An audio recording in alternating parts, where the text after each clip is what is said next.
La auténtica felicidad, por Martin Seligman. Narración, Matías Larrea.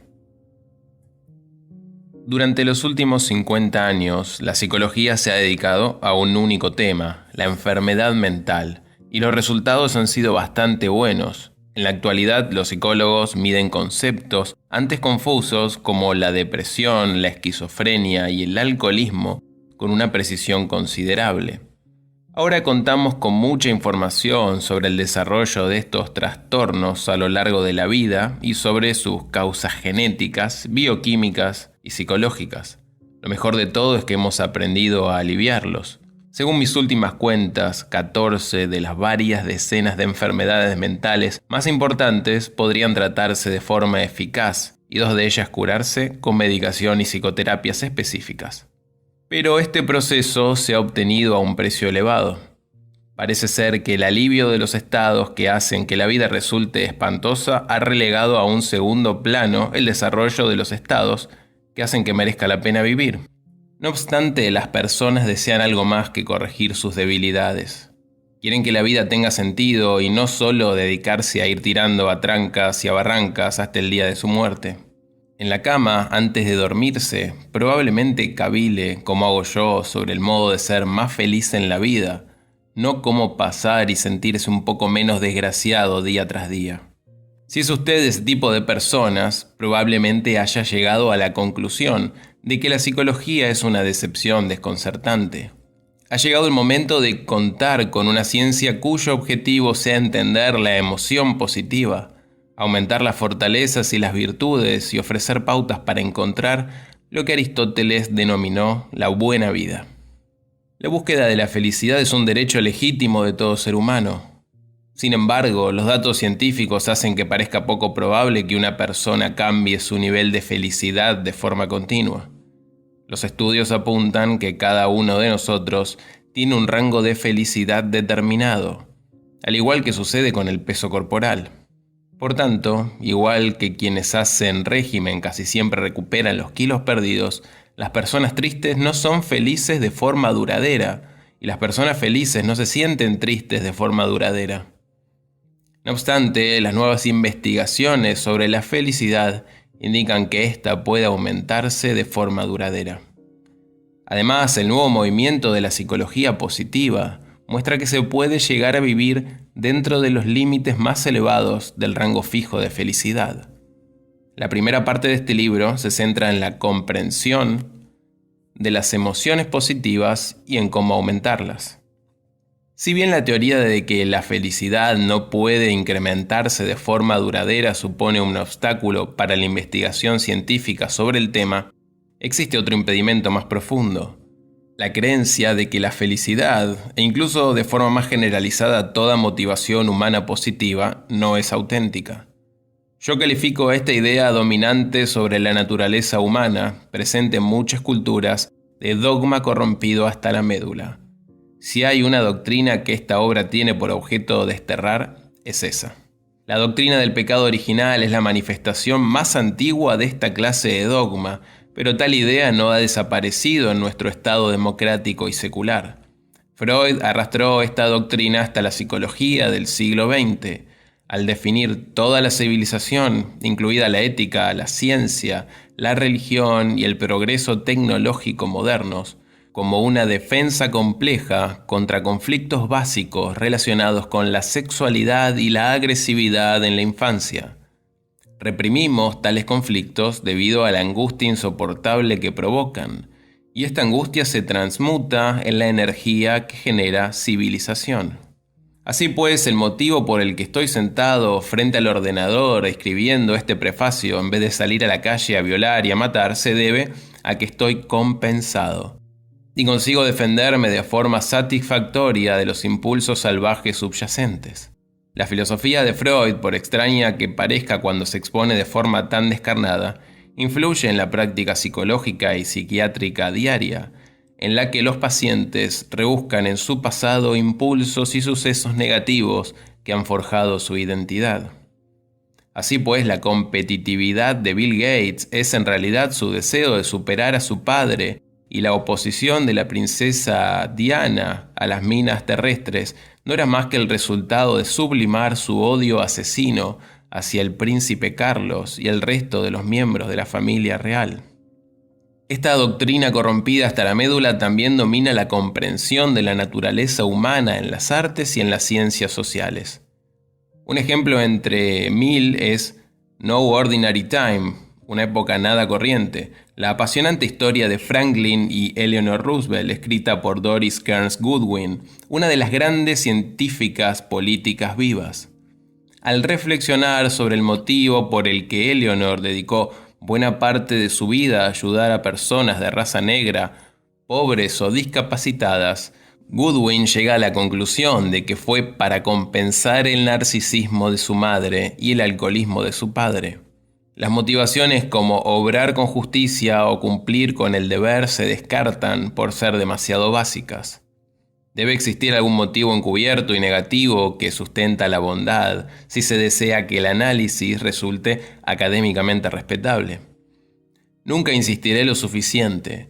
A pesar de la aceptación generalizada de este dogma corrompido en el ámbito religioso y secular, no existe prueba alguna de que la fortaleza y la virtud tengan su origen en motivaciones negativas.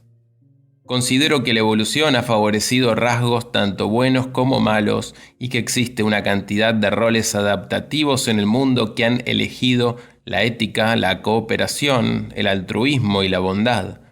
Al igual que existe el mismo número que han optado por el asesinato, el robo, el egoísmo y el terrorismo. Esta premisa de aspecto dual es la piedra angular de la segunda mitad de este libro. La verdadera felicidad deriva de la identificación y el cultivo de las fortalezas más importantes de la persona y de su uso cotidiano en el trabajo, el amor, el ocio y la educación de los hijos. La psicología positiva se basa en 3 pilares. En primer lugar es el estudio de la emoción positiva, el estudio de los rasgos positivos, sobre todo las fortalezas y virtudes, pero también las habilidades, como la inteligencia y la capacidad atlética, y el estudio de las instituciones positivas, como la democracia, las familias unidas y la libertad de información, que sustentan las virtudes y a su vez sostienen las emociones positivas. Las emociones positivas como la seguridad, la esperanza y la confianza nos resultan más útiles en momentos difíciles que cuando la vida es fácil. En épocas de dificultades, comprender y reforzar las instituciones positivas como la democracia, la unión familiar y la libertad de prensa cobran una importancia inmediata. En tiempos difíciles, comprender y desarrollar fortalezas y virtudes como el valor, la objetividad, la integridad, la equidad y la lealtad puede resultar más urgente que en épocas prósperas. Desde el 11 de septiembre de 2001 he reflexionado sobre la relevancia de la psicología positiva. En los momentos difíciles, ¿la comprensión y el alivio del sufrimiento están por encima de la comprensión y el desarrollo de la felicidad? Creo que no. Las personas empobrecidas, deprimidas o con tendencias suicidas se preocupan por muchas más cosas que el mero alivio de su sufrimiento. A estas personas les preocupa, a veces con desesperación, la virtud, el propósito, la integridad y el significado. Las experiencias que provocan emociones positivas hacen que las emociones negativas se desvanezcan rápidamente. Las fortalezas y las virtudes actúan a modo de barrera contra la desgracia y los trastornos psicológicos y pueden ser la clave para aumentar la capacidad de recuperación. Los mejores terapeutas no solo curan los daños, sino que ayudan a la persona a identificar y desarrollar sus fortalezas y virtudes.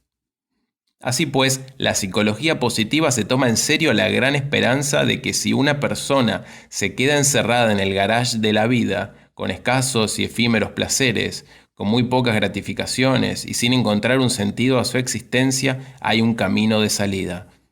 Este camino le conducirá por un campo de placer y gratificación, por las cimas de la fortaleza y la virtud y al final por las cumbres de la realización duradera, el sentido y la determinación en la vida.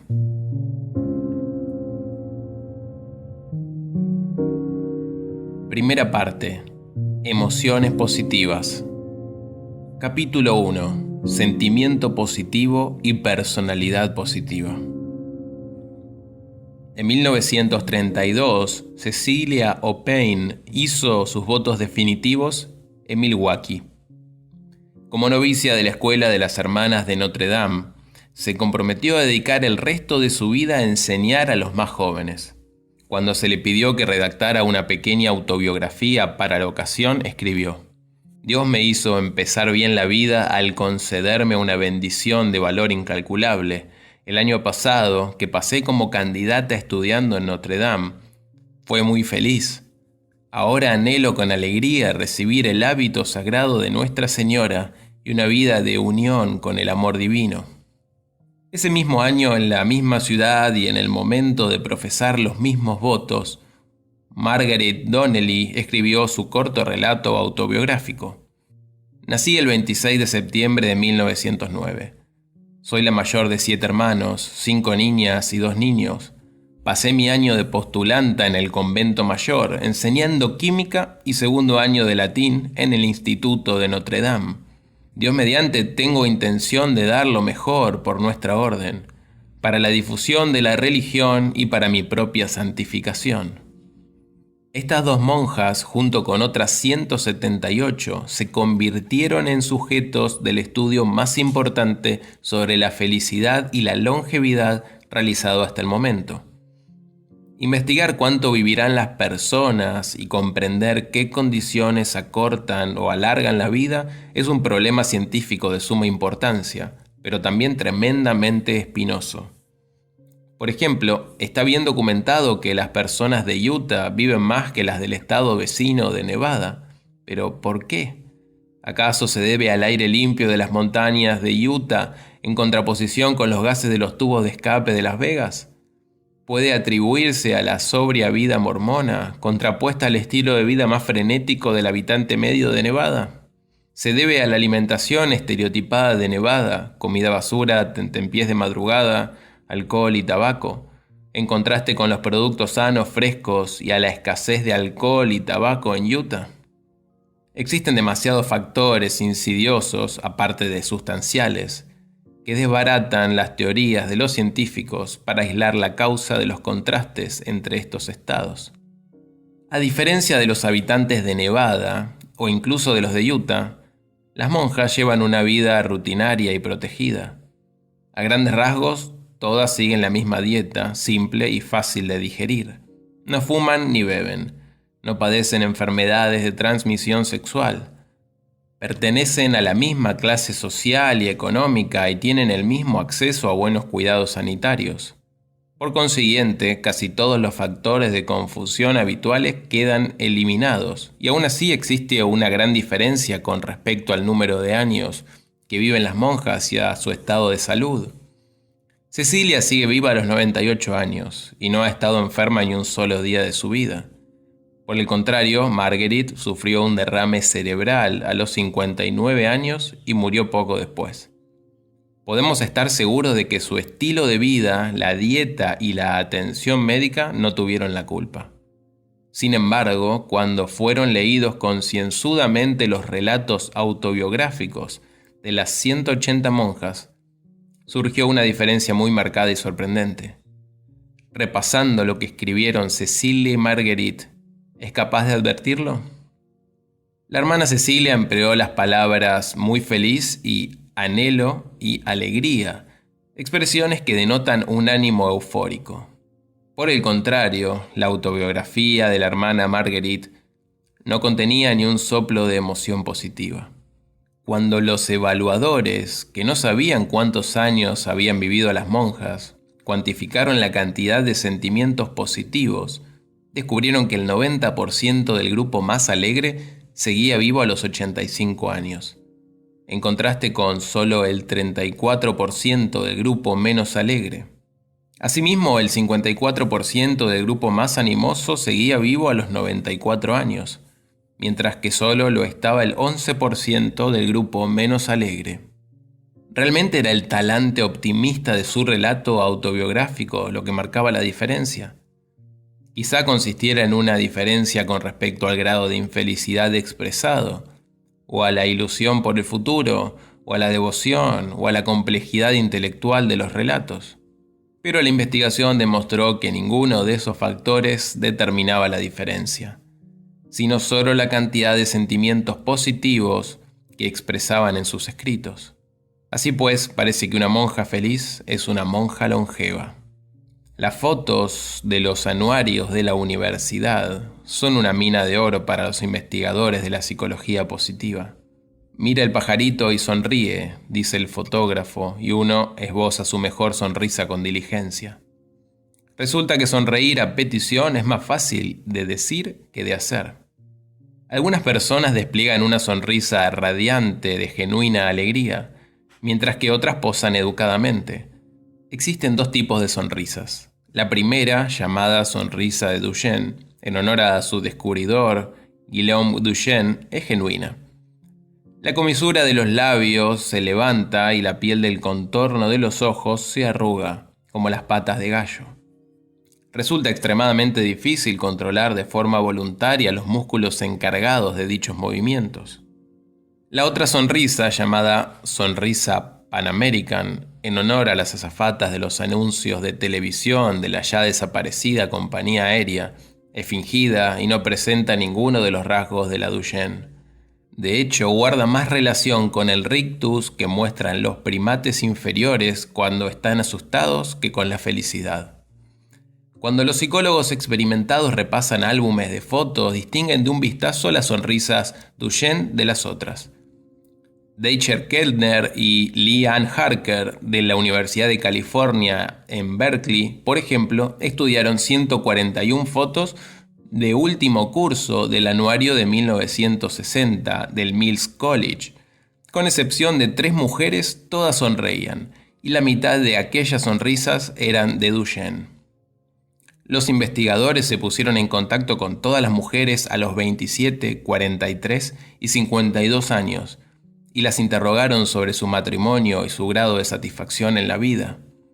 Cuando Harker y Keltner heredaron el estudio en la década de los 90, se preguntaron si podrían predecir cómo sería la vida de casada de estas mujeres únicamente a partir de la sonrisa de su último año de estudios. Por sorprendente que resulte, las mujeres Duchenne, por término medio, tenían más probabilidades de casarse, de mantener su matrimonio y de experimentar un mayor bienestar personal a lo largo de los 30 años siguientes. Estos indicadores de felicidad fueron predecidos por medio de un mero fruncimiento del contorno de los ojos. A fin de poner en duda tales resultados, Harker y Keltner se plantearon si las mujeres Duchenne eran más guapas y su buena presencia, más que la autenticidad de su sonrisa, era lo que predecía una mayor satisfacción en la vida. Así, las investigadoras se dedicaron a evaluar la belleza de las mujeres, y descubrieron que el aspecto no tenía nada que ver con los matrimonios felices o la satisfacción con la vida. Concluyeron que una mujer que sonreía de forma genuina tenía más posibilidades de ser feliz en su matrimonio y en la vida. Estos dos estudios resultan sorprendentes, porque comparten la conclusión de que un registro momentáneo de emoción positiva predice de forma convincente la longevidad y la satisfacción marital. La primera parte de este libro trata de estas emociones positivas momentáneas: alegría, fluidez, regocijo, placer, satisfacción, serenidad, esperanza y éxtasis. Me centraré especialmente en 3 cuestiones.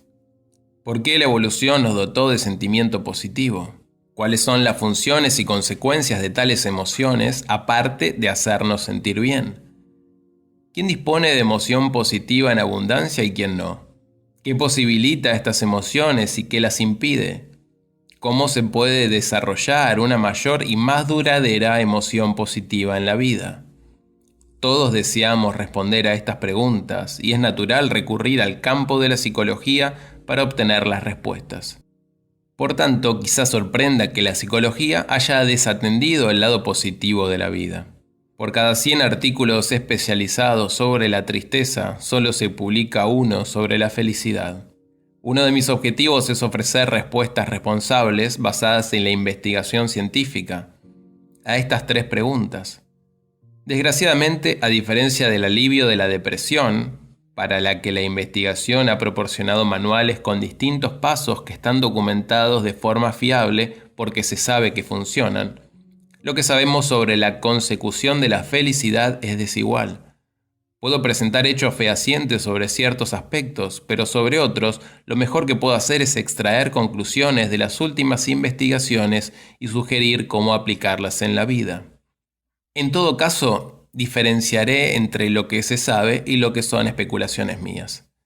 Mi objetivo más ambicioso, tal como se verá en los 3 capítulos siguientes, es corregir ese desequilibrio impulsando el campo de la psicología para complementar sus conocimientos, ganados con esfuerzo, sobre el sufrimiento y sobre las enfermedades mentales, con un mayor conocimiento sobre la emoción positiva, así como sobre las fortalezas y virtudes personales. ¿Cómo encajan las fortalezas y las virtudes? ¿Por qué un libro sobre psicología positiva trata sobre algo más que la felicidalogía o el hedonismo? La ciencia que versa acerca de cómo nos sentimos entre un momento y otro. Una persona hedonista desea el máximo de buenos momentos y el mínimo de malos momentos en su vida. Y la teoría hedonista más sencilla dice que la calidad de vida no es más que la cantidad de buenos momentos menos la cantidad de malos momentos. Se trata de algo más que de la teoría de la Torre de Marfil, puesto que muchas personas van por la vida basándose exactamente en dicho objetivo. Sin embargo, es una falsa ilusión, porque la suma total de nuestros sentimientos momentáneos resulta ser una medida muy imperfecta de lo bien o mal que juzgamos un episodio, ya sea una película, unas vacaciones, un matrimonio o toda una vida. Daniel Kahneman, distinguido profesor de psicología de Princeton y principal autoridad mundial sobre el hedonismo, ha forjado su trayectoria profesional demostrando las muchas imperfecciones de una teoría hedonista simplista. Una de las técnicas que emplea para poner en entredicho la teoría hedonista es la colonoscopía, prueba que consiste en introducir un molesto endoscopio por el recto y desplazarlo en sentido ascendente y descendente por los intestinos durante lo que parece una eternidad, aunque en realidad la prueba solo dura unos pocos minutos. En uno de los experimentos de Kahneman, a 682 pacientes se les asignó al azar la colonoscopía habitual, o un procedimiento que duraba un minuto más, aunque en este último minuto el colonoscopio no se movía. El instrumento inmóvil hace que el minuto final resulte menos desagradable, pero añade un minuto de incomodidad. Por supuesto, el minuto adicional hace que el grupo sienta un dolor total mayor que el del grupo de la prueba rutinaria. No obstante, dado que su experiencia termina relativamente bien, su recuerdo del episodio es mucho más optimista y sorprendentemente están más predispuestos a volver a someterse a la prueba que el grupo de la prueba rutinaria. En la vida real hay que tener mucho cuidado con los desenlaces, puesto que marcarán el recuerdo de toda una relación y la predisposición a volver a entablarla. Este libro hablará de por qué falla el hedonismo y lo que eso puede significar para las personas.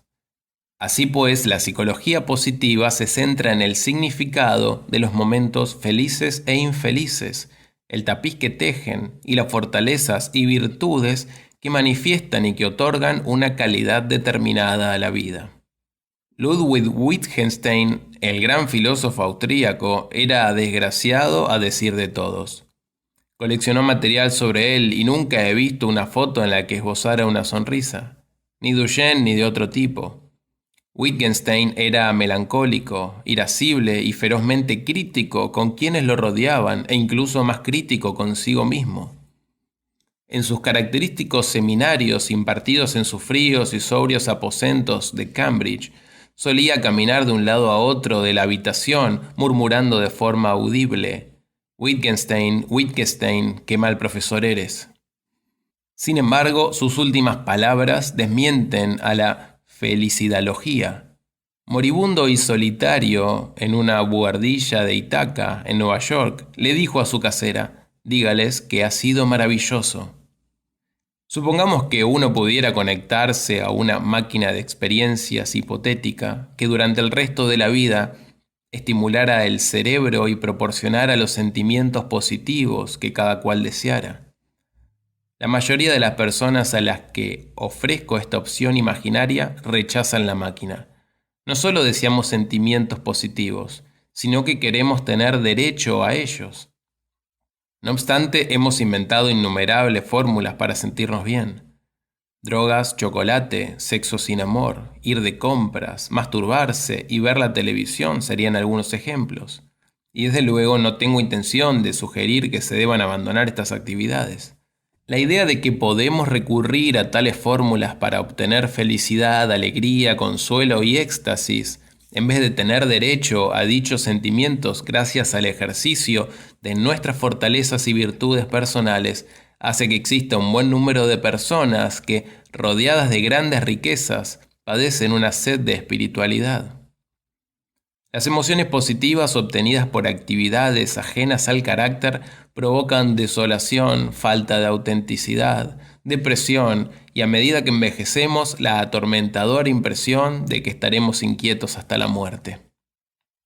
El sentimiento positivo que aparece a partir de la puesta en práctica de las fortalezas y virtudes en vez de las fórmulas rápidas es genuino. Descubrí el valor de esta autenticidad impartiendo cursos de psicología positiva durante los últimos 3 años en la Universidad de Pensilvania. Han sido mucho más divertidos que los cursos de psicología clínica que impartí los 20 años anteriores. Hablo a mis alumnos de John Haidt, un joven profesor con talento de la Universidad de Virginia que inició su carrera trabajando sobre la repugnancia para lo que daba de comer a la gente saltamontes fritos.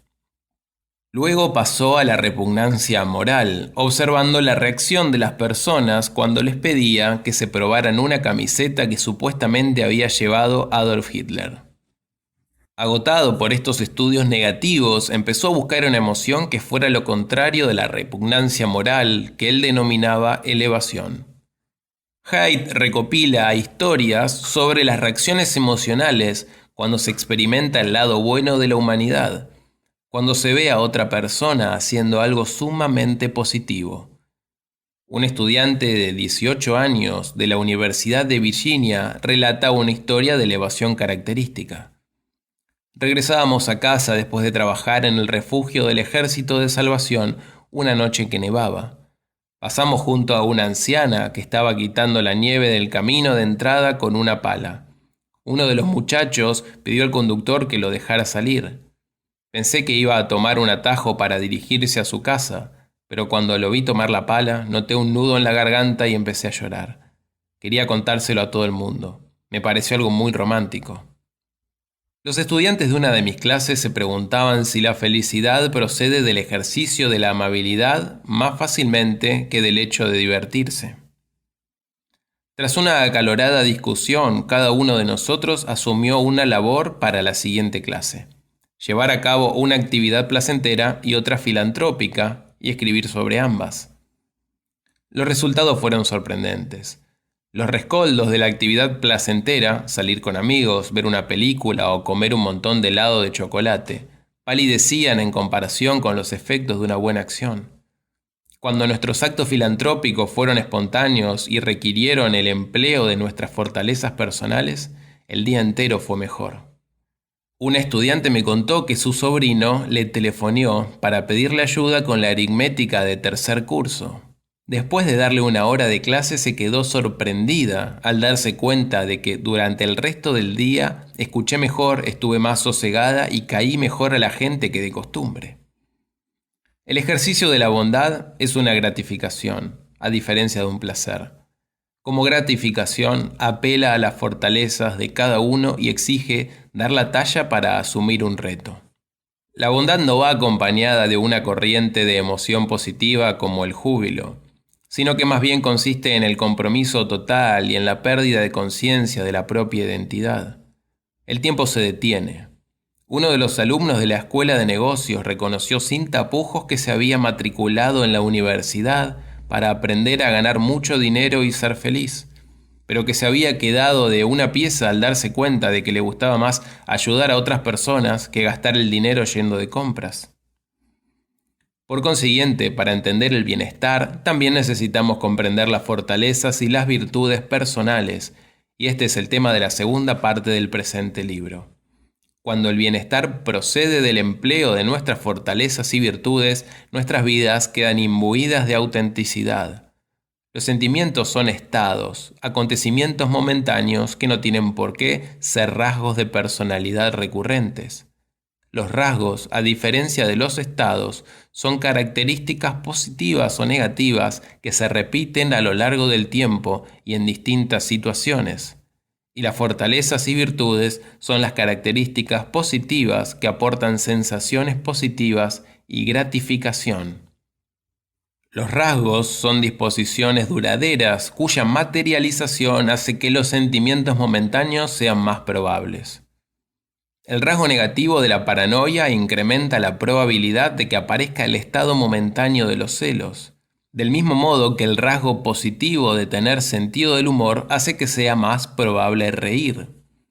El optimismo como rasgo ayuda a explicar por qué una única instantánea de la felicidad momentánea de las monjas podía predecir cuánto tiempo vivirían. Las personas optimistas tienden a interpretar que sus problemas son pasajeros, controlables y propios de una situación.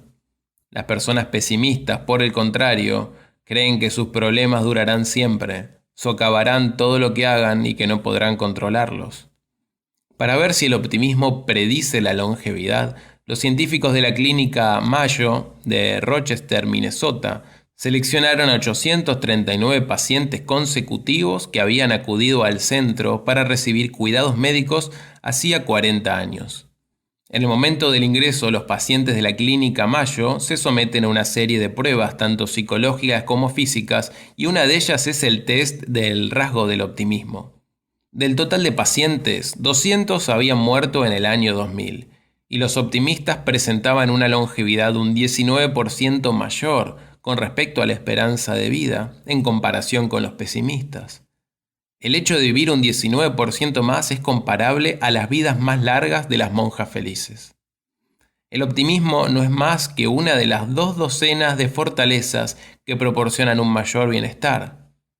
George Weiland, profesor de Harvard, que dirige los 2 estudios psicológicos más completos sobre hombres a lo largo de sus vidas, estudia las fortalezas que él ha dado en llamar defensas maduras, entre las cuales se incluye el altruismo, la capacidad de aplazar la gratificación, la previsión de futuro y el sentido del humor.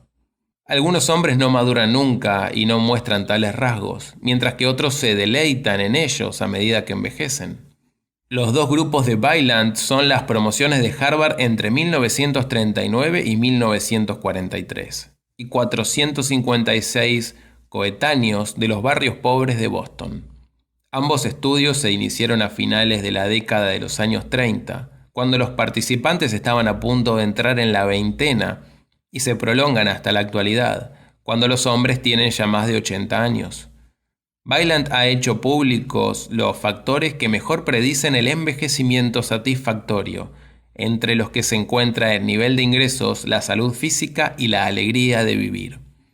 Las defensas maduras son un indicador fiable de la alegría de vivir, de los ingresos elevados y de la ancianidad vigorosa, tanto en el grupo mayoritariamente blanco y protestante de Harvard, como en el grupo de la zona pobre de la ciudad, mucho más heterogéneo. De los 76 hombres de la zona pobre que mostraban con frecuencia tales defensas maduras cuando eran jóvenes, el 95% todavía podía mover muebles pesados, cortar leña, caminar 3 kilómetros y subir 2 tramos de escalera sin cansarse siendo mayores. De los 68 hombres de la zona pobre que nunca llegaron a mostrar tales fortalezas psicológicas, solo el 53% podía realizar dichas tareas. En el caso de los hombres de Harvard a los 75 años, la alegría de vivir, la satisfacción matrimonial y el sentido subjetivo de salud física se predecían mejor a partir de las defensas maduras practicadas y medidas en la mediana edad. ¿Cómo seleccionó la psicología positiva solo 24 fortalezas de entre la gran cantidad de rasgos existentes? La última vez que alguien se molestó en contarlas, en 1936, más de 18.000 palabras en inglés se referían a los rasgos. Escoger los que serán objeto de investigación es un tema serio para un grupo de psicólogos y psiquiatras distinguidos que están desarrollando un sistema cuya intención es convertirse en lo contrario del DSM, Manual Diagnóstico y Estadístico de los Trastornos Mentales, de la Asociación Americana de Psiquiatría, que sirve como esquema de clasificación de las enfermedades mentales. Valentía, amabilidad, originalidad. Sin duda, pero ¿y la inteligencia? ¿Tener buen oído o ser puntual? 3 criterios para seleccionar las fortalezas son los siguientes: que se valoren en prácticamente todas las culturas, que se valoren por derecho propio, no como medio para alcanzar otros fines, que sean maleables. Así pues, la inteligencia y el buen oído se descartan, porque no se pueden aprender. La puntualidad sí puede aprenderse, pero al igual que el buen oído suele ser un medio para otros fines, como la eficiencia, y no se valora en todas las culturas. Si bien es posible que la psicología haya desatendido la virtud, no cabe duda de que la religión y la filosofía no lo han hecho, y existe una convergencia sorprendente sobre la virtud y la fortaleza a lo largo de los milenios y entre culturas. Confucio, Aristóteles, Santo Tomás de Aquino, el código bullido de los samuráis, el Bhagavad Gita y otras tradiciones venerables discrepan en cuanto a los detalles, pero estos 6 códigos incluyen 6 virtudes clave: sabiduría y conocimiento, valor, amor y humanidad, justicia, templanza, espiritualidad y trascendencia. Cada una de las virtudes clave puede subdividirse para su clasificación y medición. La sabiduría, por ejemplo, comprende fortalezas tales como curiosidad, amor por el conocimiento, criterio, originalidad, inteligencia social y objetividad. El amor incluye amabilidad, generosidad, cariño y la capacidad de amar y ser amado. La convergencia existente a lo largo de miles de años y entre tradiciones filosóficas no relacionadas entre sí es asombrosa, y la psicología positiva toma este acuerdo intercultural como guía. Estas fortalezas y virtudes nos sirven tanto en los malos momentos como en los buenos. De hecho, las épocas difíciles son una ocasión única para mostrar fortalezas.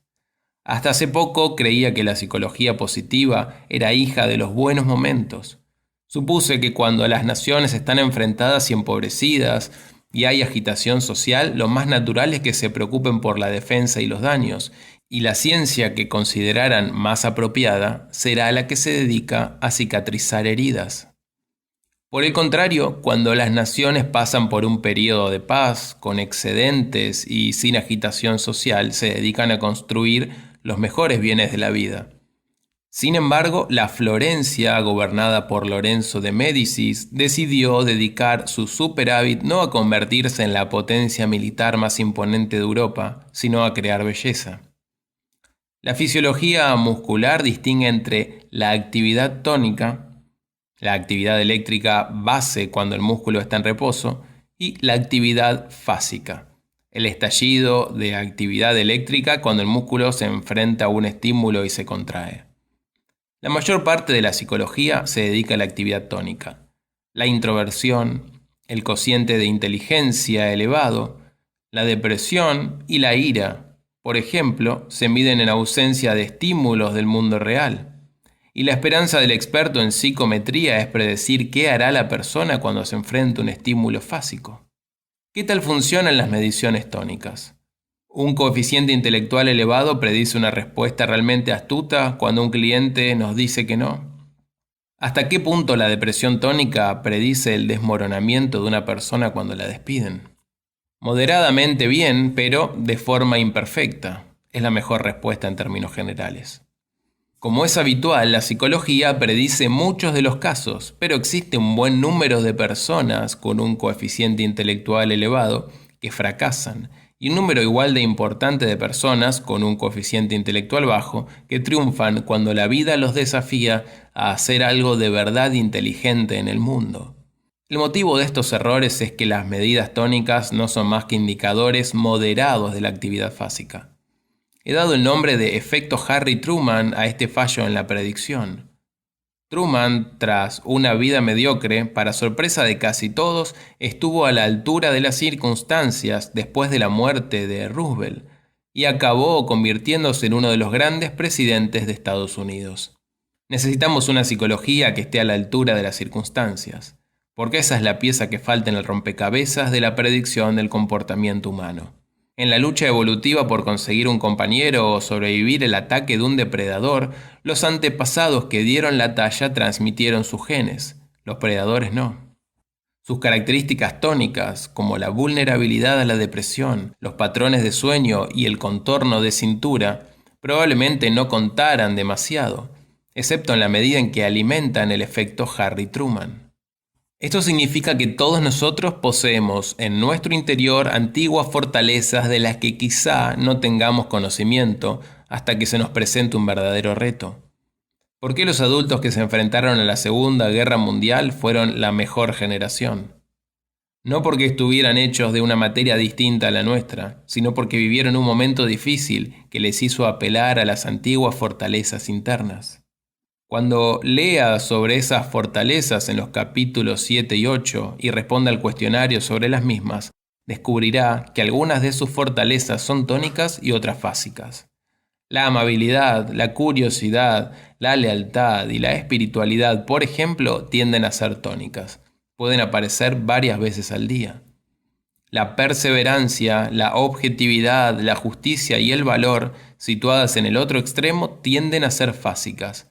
No se puede mostrar valor mientras uno se halla en la cola de un supermercado o sentado en un avión, a no ser que unos terroristas lo secuestren. Una acción básica en toda una vida puede ser suficiente para demostrar valor. Algunas fortalezas son profundamente características de su persona y otras no lo son. Denomino a las primeras fortalezas personales. Y uno de mis objetivos es diferenciarlas de las fortalezas que no son tan propias de su persona. No considero que uno deba dedicar demasiados esfuerzos a corregir las debilidades. Me inclino por pensar que el éxito en la vida y la satisfacción emocional más profunda proceden del desarrollo y el ejercicio de las fortalezas personales. Por este motivo, la segunda parte de este libro se centra en la identificación de tales fortalezas. La tercera parte de esta obra trata, nada más y nada menos, sobre qué es una buena vida. En mi opinión, esta puede hallarse siguiendo un camino sorprendentemente sencillo. La vida placentera puede encontrarse tomando champán y conduciendo un Porsche, pero no la buena vida. Yo diría que la buena vida consiste en emplear las fortalezas personales todos los días para lograr una felicidad auténtica y abundante gratificación. Es una actividad que puede aprenderse a desarrollar en cada uno de los ámbitos de la vida: el trabajo, el amor y la educación de los hijos. Una de mis fortalezas personales es el amor por el conocimiento, y por ser profesor la he incorporado a la estructura de mi vida. Intento hacer algo al respecto todos los días. Simplificar un concepto complejo para mis alumnos o contarle a mi hija de 8 años cómo se apuesta en el bridge me produce una satisfacción interna. Más que eso, cuando enseño bien me siento lleno de energía. Y el bienestar que ello me produce es genuino, porque procede de lo que se me da mejor. Por el contrario, organizar a las personas no es una de mis fortalezas personales. Algunos mentores excelentes me han ayudado a mejorar al respecto, de modo que si me veo obligado puedo presidir un comité con eficacia. Pero cuando termino me siento agotado, no revitalizado. La satisfacción que obtengo es menos genuina que la que consigo enseñando. El bienestar que genera el empleo de las fortalezas propias radica en la autenticidad.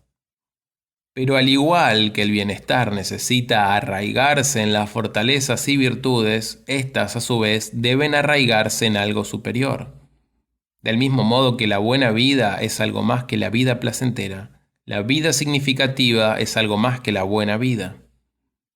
¿Qué nos dice la psicología positiva sobre encontrar una meta en la vida? Sobre llevar una vida significativa más allá de la buena vida? No soy lo suficientemente petulante e inmaduro como para presentar una teoría completa sobre el sentido de la vida, pero sí sé que consiste en el apego a algo más elevado. Y cuando más elevada sea la entidad a la que uno se apega, más significado tendrá la propia existencia. Muchas de las personas que buscan un sentido y una meta en la vida han recurrido al pensamiento New Age o a las religiones organizadas. Están sedientas de una intervención milagrosa o divina. Uno de los costes ocultos de la obsesión de la psicología contemporánea por la patología es que ha dejado a estos peregrinos en la estacada.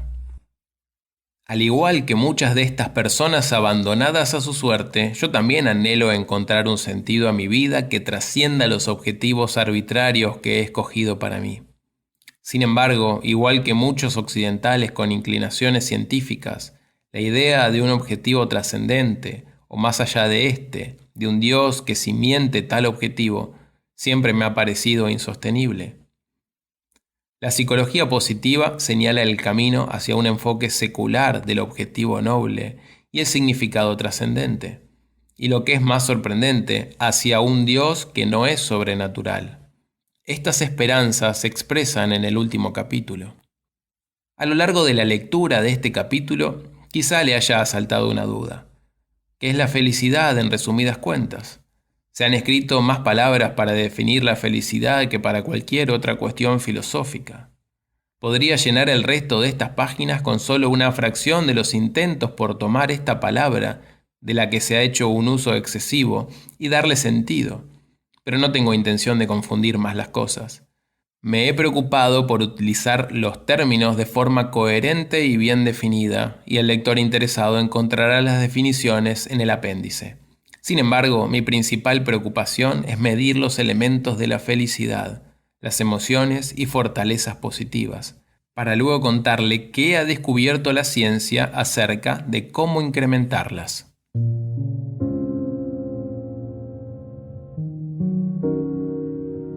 Capítulo 2. De cómo la psicología perdió el rumbo y yo encontré el mío. Hola Marty, sé que has estado esperando sobre ascuas, aquí están los resultados. Chirrido, zumbido, chirrido, luego el silencio. Reconozco la voz de Dorothy Cantor, presidenta de la Asociación Americana de Psicología, APA, que cuenta con 160.000 afiliados, y aciertan lo de ascuas. La votación para encontrarle sucesor acaba de concluir y yo era uno de los candidatos. Pero, ¿ha intentado alguna vez utilizar un teléfono de automóvil en medio de una zona montañosa? ¿Te llamaba por los resultados de las elecciones?, grita mi suegro Dennis con su acento británico de barítono. Desde el asiento trasero del abarrotado coche familiar, apenas lo oigo por encima de mis 3 hijos pequeños, cantando a grito pelado un día más, de Los Miserables. Me muerdo el labio debido a la frustración. ¿Quién me mandó meterme en este asunto político?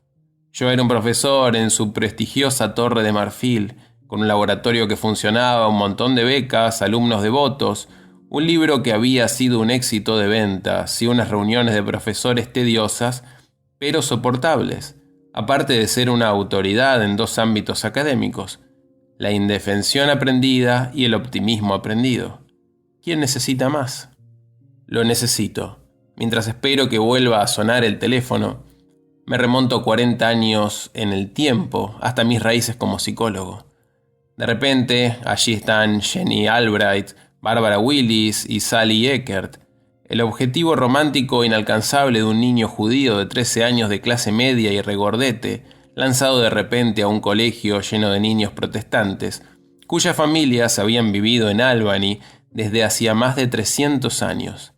Niños judíos muy ricos y atletas católicos. Antes del examen de selectividad, había sacado un sobresaliente en el examen de ingreso a la Albany Academy for Boys, en aquellos aletargados días de la época de Eisenhower.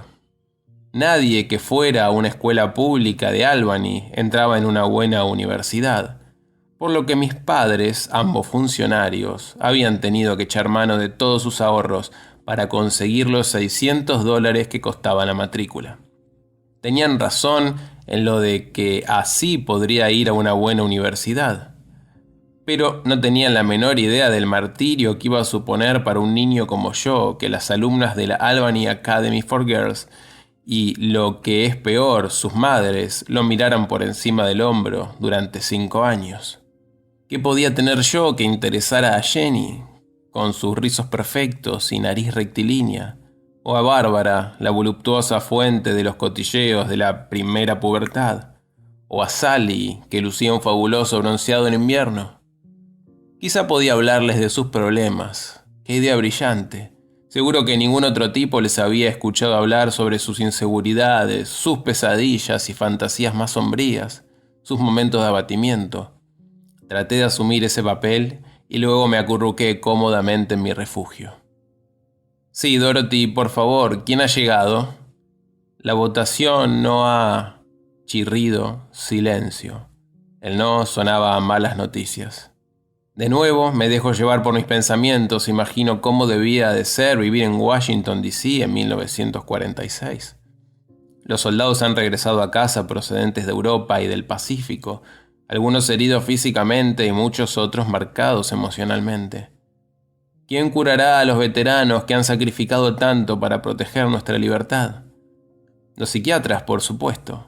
Esa es su misión primordial, ser los médicos del alma.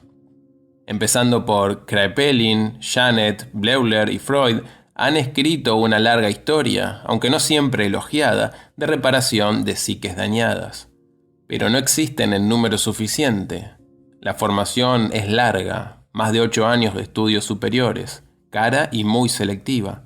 Y no solo eso, cobran un dineral por sus servicios.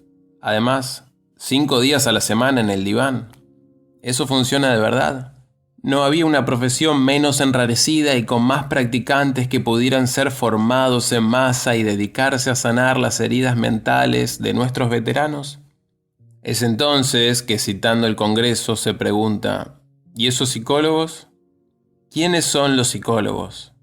De todos modos, ¿cómo se ganan la vida en 1946, justo después de la Segunda Guerra Mundial?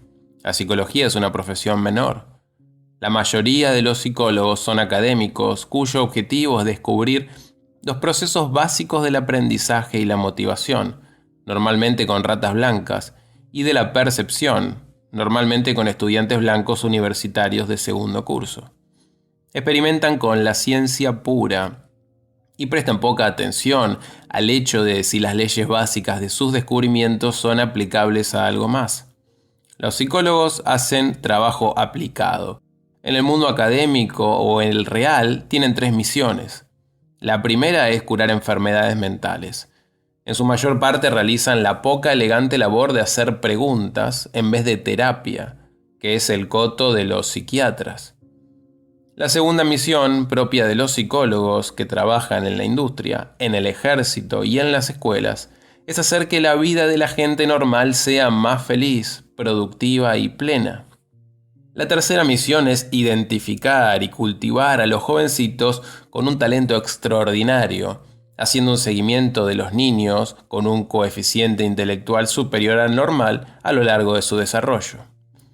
La ley para los veteranos de 1946, entre otras cosas, creó un cuadro de psicólogos para tratar a nuestros atribulados veteranos. Se subvenciona a una legión de psicólogos para que reciban formación de posgrado y empiecen a engrosar las filas de los psiquiatras que ofrecen terapia. De hecho, muchos empiezan a tratar problemas de civiles, montan consultas privadas y consiguen que las empresas de seguros les reembolsen por sus servicios.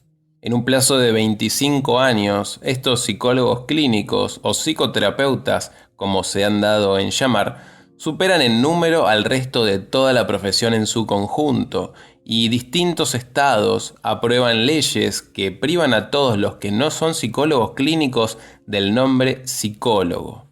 La presidencia de la Asociación Americana de Psicología, otrora el máximo honor científico, recae en su mayor parte en manos de psicoterapeutas, cuyos nombres resultan prácticamente desconocidos para los psicólogos académicos.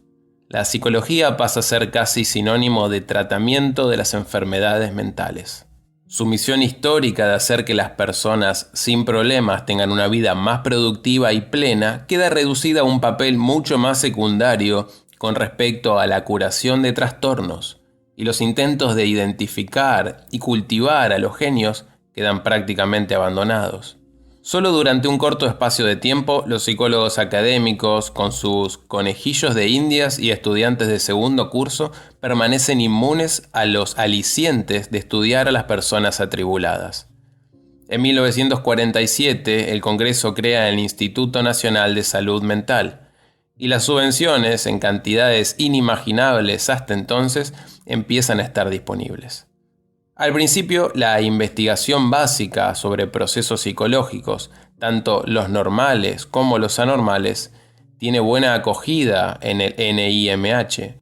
Pero el NINIH está en manos de los psiquiatras, y a pesar de su nombre y de su declaración de intenciones, según el Congreso, poco a poco va pareciéndose más a un Instituto Nacional de Enfermedad Mental.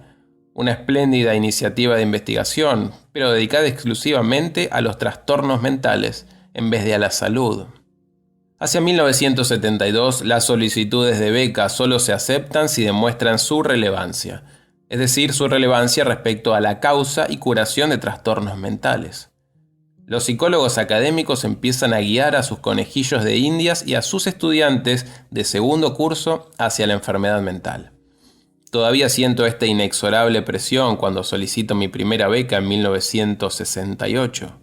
Pero para mí, por lo menos, apenas supone una carga, puesto que mi ambición es aliviar el sufrimiento.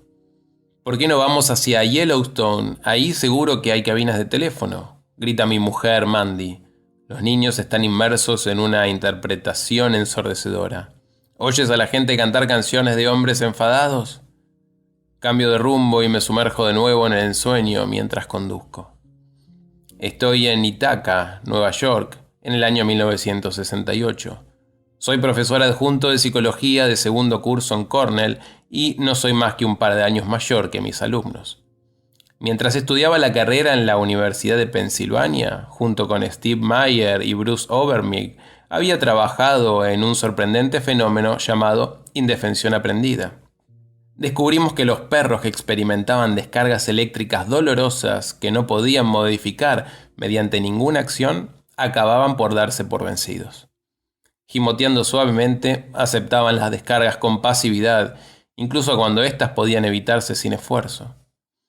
Este descubrimiento llamó la atención de los investigadores de la teoría del aprendizaje, porque se supone que los animales no son capaces de aprender que nada de lo que hacen importa, que exista una relación aleatoria entre sus acciones y lo que les sucede. La premisa básica de este campo de estudio es que el aprendizaje solo se produce cuando una acción, como empujar una barra, produce un resultado, como conseguir una bolita de comida, o cuando el hecho de empujar una barra ya no produce la bolita de comida.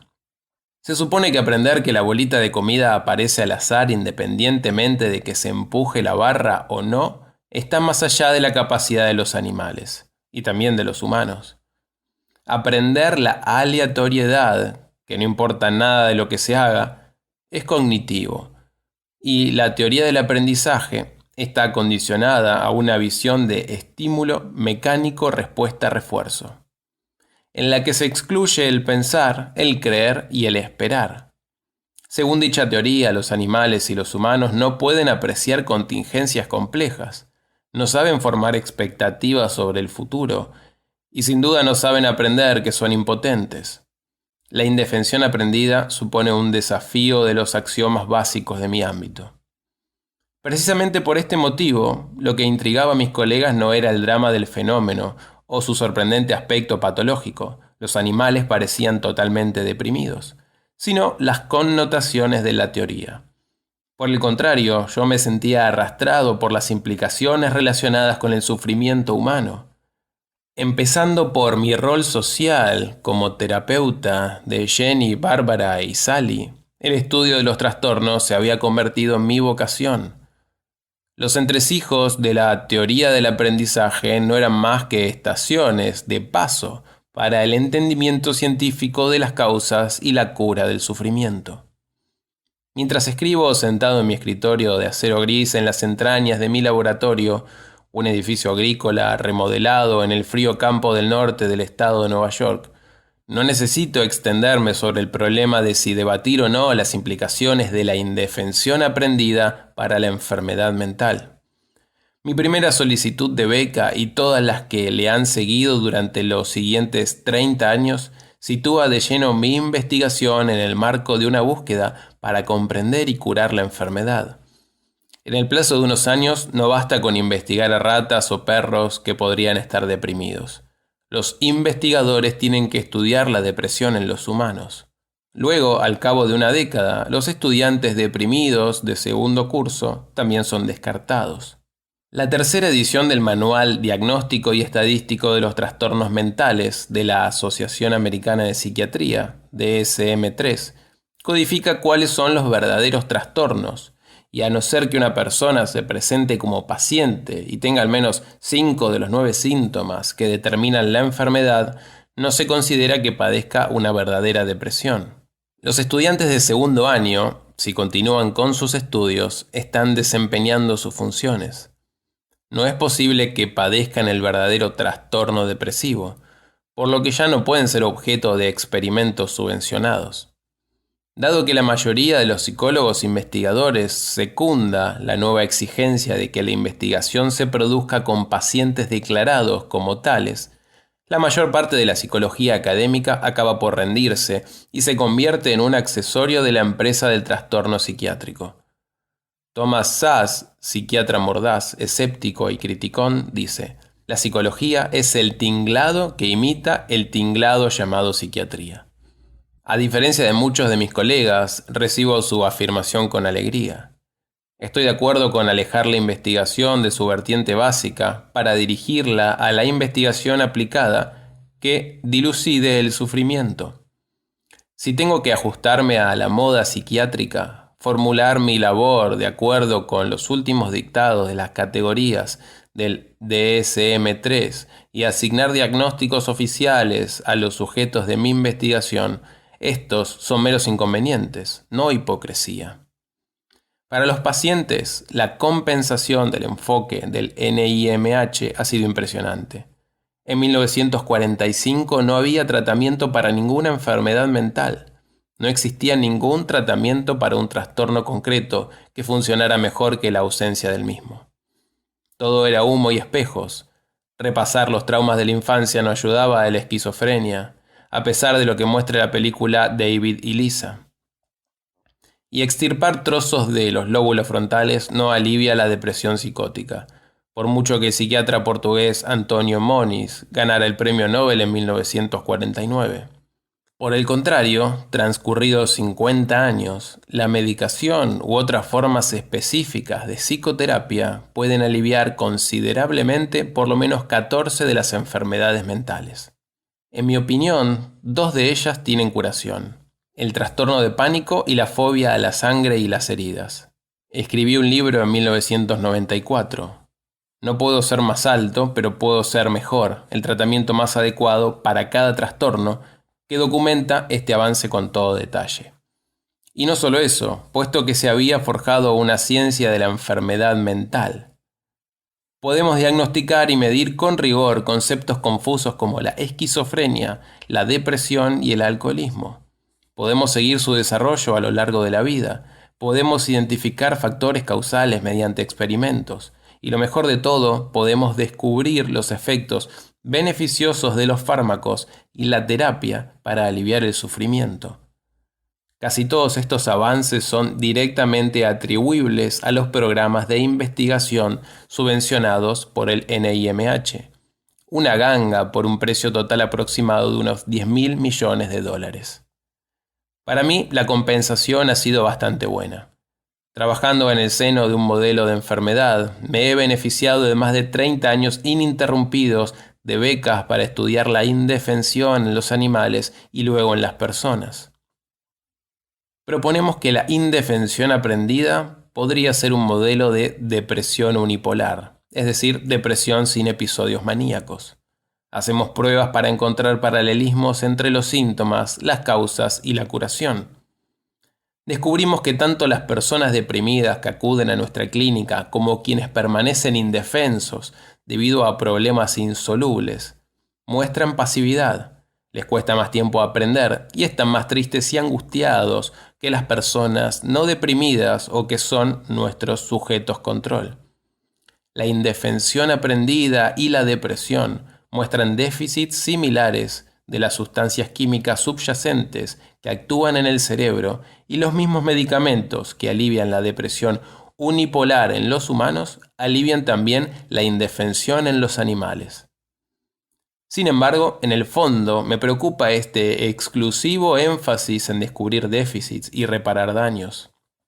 Como terapeuta veo pacientes para quienes el modelo de enfermedad es aplicable, pero también pacientes que mejoran de forma notoria bajo una serie de circunstancias que no encajan en el modelo de enfermedad. Presencio crecimiento y transformación en estas personas cuando se dan cuenta de lo fuertes que son en realidad. Cuando una paciente que ha sido víctima de una violación llega a comprender que el pasado no puede cambiarse, pero que el futuro está en sus manos. Cuando un paciente tiene un momento fugaz de comprensión de que quizá no sea muy buen contable, pero que sus clientes lo aprecian por su gran esfuerzo en ser considerado. Cuando una paciente pone en orden su pensamiento mediante la construcción coherente de su vida, a partir del caos aparente que supone afrontar un problema tras otro. Veo una variedad de fortalezas humanas, etiquetadas y luego desarrolladas en la terapia, que actúan como barrera contra los distintos trastornos cuyos nombres inscribo diligentemente en los impresos que relleno para las compañías de seguros. La idea de desarrollar fortalezas que actúan como barreras, como método curativo en la terapia, sencillamente no encaja en un marco que considera que cada paciente presenta un trastorno concreto, con una patología subyacente específica que se verá aliviada por una técnica de curación también concreta que remedia las carencias. Tras 10 años de trabajo dedicado a la indefensión aprendida, cambio de opinión sobre lo que sucedía en nuestros experimentos. Todo surge a raíz de unos descubrimientos embarazosos que yo espero desaparezcan. No todos los conejillos de Indias y los perros se vuelven indefensos tras una descarga ineludible, ni tampoco todas las personas después de que se les presenten problemas insolubles o ruidos inevitables. 1 de cada 3 nunca se da por vencido, independientemente de lo que hagamos. Además, 1 de cada 8 se muestra indefenso ya al empezar. No hace falta ninguna experiencia con lo incontrolable para que se rindan. Al principio intento barrer todo esto bajo la alfombra, pero tras una década de variabilidad sistemática, llega el momento de tomarlo en serio. ¿Qué tienen algunas personas que les confiere una fortaleza que actúa de barrera y las hace invulnerables a la indefensión? ¿Qué tienen otras personas que las hace derrumbarse ante el primer atisbo de dificultad? Estaciono el coche salpicado de barro y salgo corriendo hacia la caseta. Hay cabinas de teléfono, pero Dorothy está hablando. Probablemente con el ganador, me digo. Y me pregunto si Dick o Pat habrán sido elegidos. Me enfrento a 2 políticos profesionales. Dick Sweeney, exalcalde de Fort Collins, Colorado, psicólogo de atletas olímpicos y presidente del Departamento de Psicología de la Colorado State University, y Pat Bricklin, la candidata del bloque de terapeutas mayoritario de la APA, psicoterapeuta ejemplar y conocida figura de las ondas radiofónicas. Ambos habían pasado gran parte de los últimos 20 años en los cónclaves de la APA en Washington y en el resto de los lugares que cuentan. Yo era un desconocido al que no invitaban a esos encuentros. De hecho, tampoco habría ido si me lo hubieran propuesto, dado que cuando asisto a reuniones del comité tengo una capacidad para mantener la atención inferior a la de mis hijos pequeños. Tanto Pat como Dick han ocupado casi todos los cargos importantes de la APA, excepto la presidencia. Yo no he ocupado ninguno. Pat y Dick han sido presidentes de una docena de grupos. La última presidencia que recuerdo haber asumido, mientras vuelvo a marcar, es la de delegado de mi clase en 9º curso. El teléfono de Dorothy sigue comunicando. Frustrado e inmóvil, tengo la mirada perdida en el teléfono. Hago una pausa, respiro hondo y analizo mis propias reacciones. Estoy dando por supuesto que la noticia será mala. Ni siquiera soy capaz de recordar que, de hecho, ocupé otra presidencia, la de la sección de psicología clínica de la APA. formada por 6.000 miembros, y cumplí con mi cometido de forma encomiable. Había olvidado que no soy un completo desconocido para la APA, solo un recién llegado. Me he despojado de toda esperanza, me he dejado vencer por el pánico y soy incapaz de utilizar mis recursos. Soy un horrendo ejemplo de mi propia teoría. Los pesimistas tienen una forma particularmente perniciosa de interpretar los contratiempos y las frustraciones. Piensan de forma automática que la causa es permanente, dominante y personal. Durará para siempre, lo va a socavar todo y es culpa mía. Me encontré una vez más reaccionando de ese modo. Si el teléfono seguía comunicando, significaba que había perdido las elecciones. Había perdido porque no estaba lo suficientemente cualificado y no había dedicado suficientes años de mi vida a ganar. Los optimistas, por el contrario, cuentan con una fortaleza que les permite interpretar sus contratiempos como algo superable, propio de un problema concreto y provocado por circunstancias temporales o por otras personas. A lo largo de las 2 últimas décadas descubrí que los pesimistas tienen 8 veces más posibilidades de deprimirse cuando se producen contratiempos. Rinden peor en los estudios, en los deportes y en la mayoría de los trabajos de lo que presagia su talento. Gozan de peor salud física y de una vida más corta. Mantienen relaciones interpersonales más inestables y pierden las elecciones a la presidencia de Estados Unidos en favor de oponentes más optimistas. Si yo fuera optimista, habría supuesto que la señal de línea ocupada significaba que Dorothy seguía intentando contactar conmigo para decirme que había ganado. Incluso si perdía, se debería a que la práctica clínica cuenta con un bloque de votantes mayor que la ciencia académica. Al fin y al cabo, yo era el asesor científico del artículo de Consumer Report que informaba de lo sorprendentemente bien que funcionaba la psicoterapia. Así pues, estoy en buenas condiciones para unir la práctica y la teoría, y es probable que gane si me presento a las elecciones el año que viene. Pero no soy optimista por naturaleza. Soy un pesimista recalcitrante. Estoy convencido de que solo los pesimistas son capaces de escribir libros formales y sensatos sobre el optimismo. Y empleo todos los días las técnicas sobre las que escribo en Aprenda Optimismo. Tomo mi propia medicina y me hace efecto. Ahora mismo estoy empleando una de mis técnicas, refutar los pensamientos catastróficos, mientras observo el teléfono colgado. La técnica funciona y, mientras me animo, se me ocurre otra vía. Marco el número de Ray Fowler. Espera un momento, Dr. Seligman, dice Betty, su secretaria. Mientras espero oír la voz de Ray, me remonto 12 meses en el tiempo hasta la suite de un hotel en Washington. Ray y su esposa, Sandy Mandy, y yo estamos abriendo una botella de Chardonnay de California. Los 3 niños están saltando encima del sofá mientras cantan La música de la noche, de El fantasma de la ópera. Ray tiene unos 65 años, es apuesto, enjuto y nervudo, y lleva perilla, por lo que me recuerda una mezcla entre Robert E. Lee y Marco Aurelio. Hace una década fue elegido presidente y se trasladó a Washington, D.C. desde la Universidad de Alabama, donde había sido catedrático del Departamento de Psicología durante muchos años. Sin embargo, aunque no fue por su culpa, al cabo de unos meses la Asociación Americana de Psicología se hundió. La revista Psychology Today, a la cual había financiado imprudentemente, fue un fracaso. Mientras tanto, un grupo organizado de académicos descontentos, del que yo formaba parte, amenazaba con abandonar la organización por considerar que su mayoría practicante y políticamente astuta había hecho que la APA se convirtiera en un organismo que apoyaba a los psicoterapeutas privados y desatendía la ciencia. Al pasar de la presidencia a la sede del poder verdadero como director general, Ray consiguió en el plazo de una década una tregua en las guerras entre la práctica y el ámbito teórico-científico.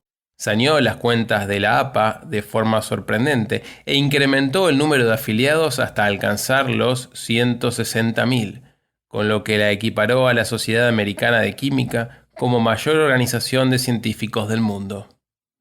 Digo, Rey, necesito un consejo sincero. Estoy pensando en presentarme a presidente de la asociación.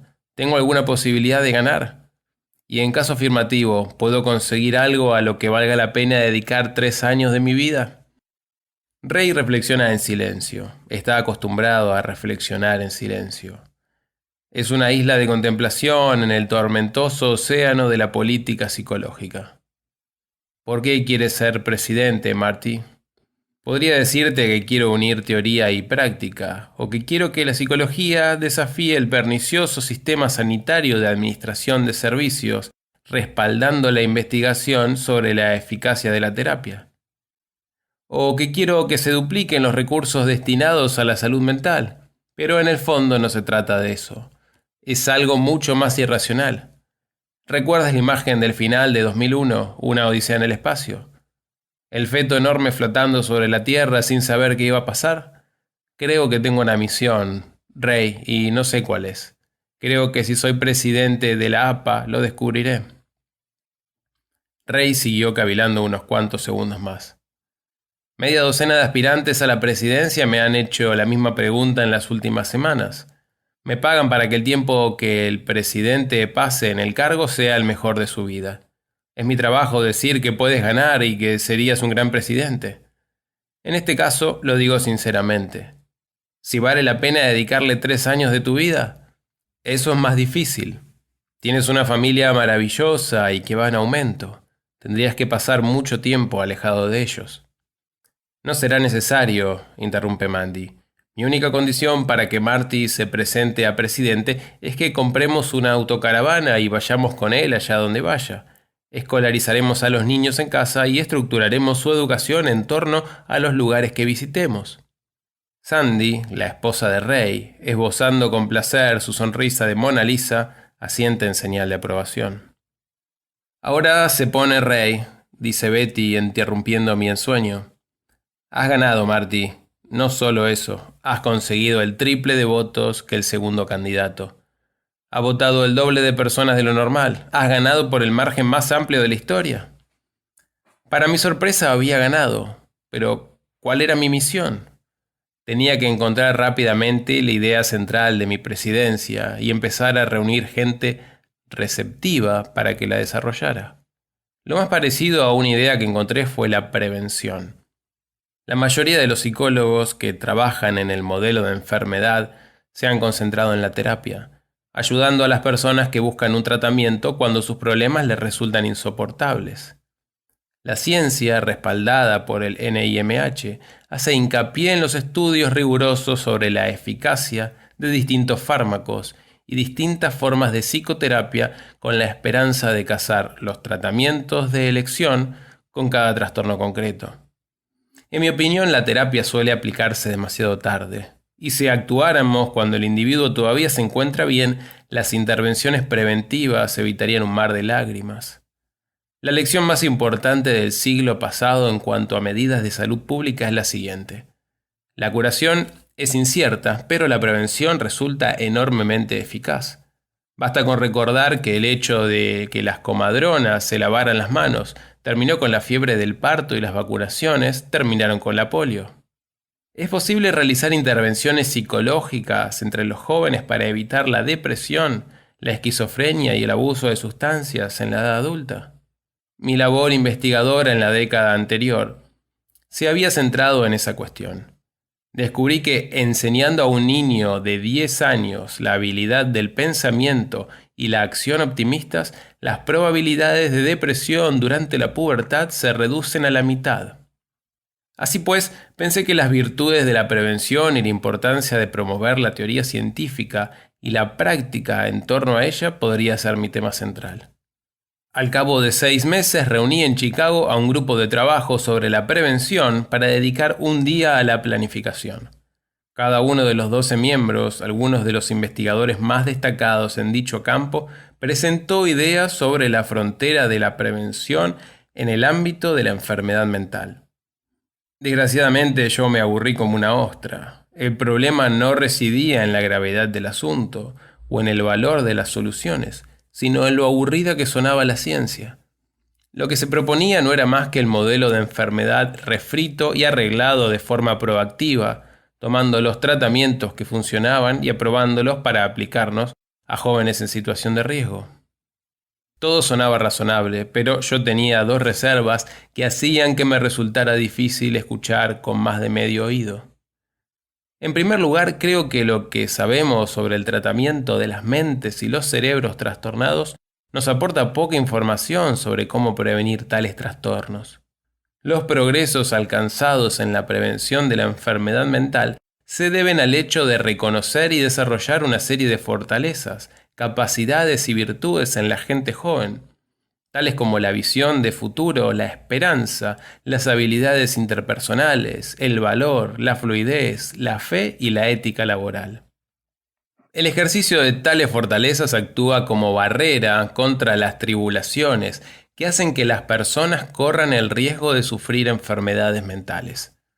En una persona joven que corra un riesgo genético de padecer depresión, esta puede evitarse desarrollando sus capacidades de optimismo y esperanza. Un joven de las zonas urbanas deprimidas, que corre peligro de caer en la drogadicción debido al tráfico de drogas que se produce en su barrio, es mucho menos vulnerable si tiene una visión de futuro, consigue desarrollarse gracias a los deportes y cuenta con una buena ética laboral. No obstante, potenciar tales fortalezas como barrera es ajeno al modelo de enfermedad, que solo se plantea compensar carencias. En segundo lugar, más allá de la probabilidad de que administrar haloperidol o Prozac a los muchachos con riesgo de padecer esquizofrenia o depresión no funcione, tal programa científico solo atraería a pequeños granjeros. Una ciencia con una visión renovada de la prevención necesitaba a los científicos jóvenes brillantes y originales que, desde el punto de vista histórico, han realizado verdaderos progresos en todos los campos. Mientras me dirigía a las puertas giratorias arrastrando los pies, el profesor más iconoclasta me alcanzó y me dijo: «Esto es un verdadero aburrimiento, Marty. Tienes que darle un poco de entidad intelectual». Al cabo de 2 semanas, entreví cuál podía ser esa entidad mientras desbrozaba el jardín junto con mi hija de 5 años, Nikki. Debo confesar que aunque he escrito un libro y muchos artículos sobre los niños, no se me dan demasiado bien. Soy una persona orientada hacia objetivos y un tanto obsesionada por el tiempo, y cuando desbrozo el jardín. Sin embargo, Nikki iba lanzando hierbajos al aire y cantaba y bailaba. Como me estaba distrayendo, le grité y ella se marchó. Volvió al cabo de unos minutos y dijo: «Papá, quiero hablar contigo». «¿Sí, Nikki?» «Papá, ¿te acuerdas de antes de que cumpliera 5 años? Desde los 3 a los 5 años era una llorona. Lloraba todos los días. El día que cumplí 5 años decidí que no lloraría más. Es lo más difícil que he hecho en mi vida, y si yo puedo dejar de lloriquear, tú puedes dejar de ser un cascarrabias». Aquello fue una revelación para mí. Nikki había dado en el clavo con respecto a mi propia vida. Era un cascarrabias. Había pasado 50 años soportando un clima más bien grisáceo en mi alma, y los últimos 10 como un nimbo en un hogar en el que brillaba la luz del sol. Probablemente toda la suerte que había tenido no se debía al hecho de ser cascarrabias, sino que la había tenido a pesar de ello. En aquel instante decidí cambiar. Había algo todavía más importante. Advertí que educar a Nikki no consistía en corregir sus defectos. Lo podía hacer ella sola. Mi objetivo, por el contrario, sería desarrollar aquella fortaleza precoz que había mostrado, que yo llamo examinar el alma, aunque la denominación formal sea inteligencia social, y ayudarla a modelar su vida en torno a ella. Dicha fortaleza, bien desarrollada, actuaría de barrera contra sus flaquezas y contra los avatares de la vida a los que, sin lugar a dudas, tendría que enfrentarse. Entonces caí en la cuenta de que educar a los hijos era mucho más que evitar que vayan por el camino equivocado. Consistía en reconocer y desarrollar sus fortalezas y virtudes, y ayudarlos a encontrar el espacio en el que puedan expresar de forma plena tales rasgos positivos. Pero si situar a las personas en los lugares en que mejor pueden emplear sus fortalezas proporciona ventajas sociales, ello también tiene implicaciones importantes para la psicología. ¿Puede haber una ciencia psicológica que se centre en lo mejor de la vida? ¿Puede existir una clasificación de las fortalezas y virtudes que haga que valga la pena vivir? ¿Pueden los padres y los profesores emplear dicha ciencia para educar hijos fuertes y con una buena capacidad de recuperación, dispuestos a ocupar su lugar en un mundo que les ofrece más oportunidades para realizarse? ¿Pueden los adultos enseñarse a sí mismos mejores formas para alcanzar la felicidad y realizarse? La vasta cantidad de bibliografía especializada en psicología sobre el sufrimiento no resulta demasiado aplicable a Nikki. Una psicología mejor para ella y los niños de todo el mundo considerará que las motivaciones positivas, la amabilidad afectuosa, la capacidad, la libertad de elección y el respeto por la vida, son tan auténticas como los motivos más oscuros. Se interesará por sentimientos positivos como la satisfacción, la felicidad y la esperanza. Se planteará cómo los niños adquieren las fortalezas y las virtudes cuya puesta en práctica conduce a tales sentimientos positivos. Se planteará cuáles son las instituciones positivas, familias unidas, democracia, un círculo moral amplio, que fomentan tales fortalezas y virtudes. Nos guiará por vías mejores que conducen a la buena vida. Nikki había encontrado la que sería mi misión, y este libro es mi intento de explicarla.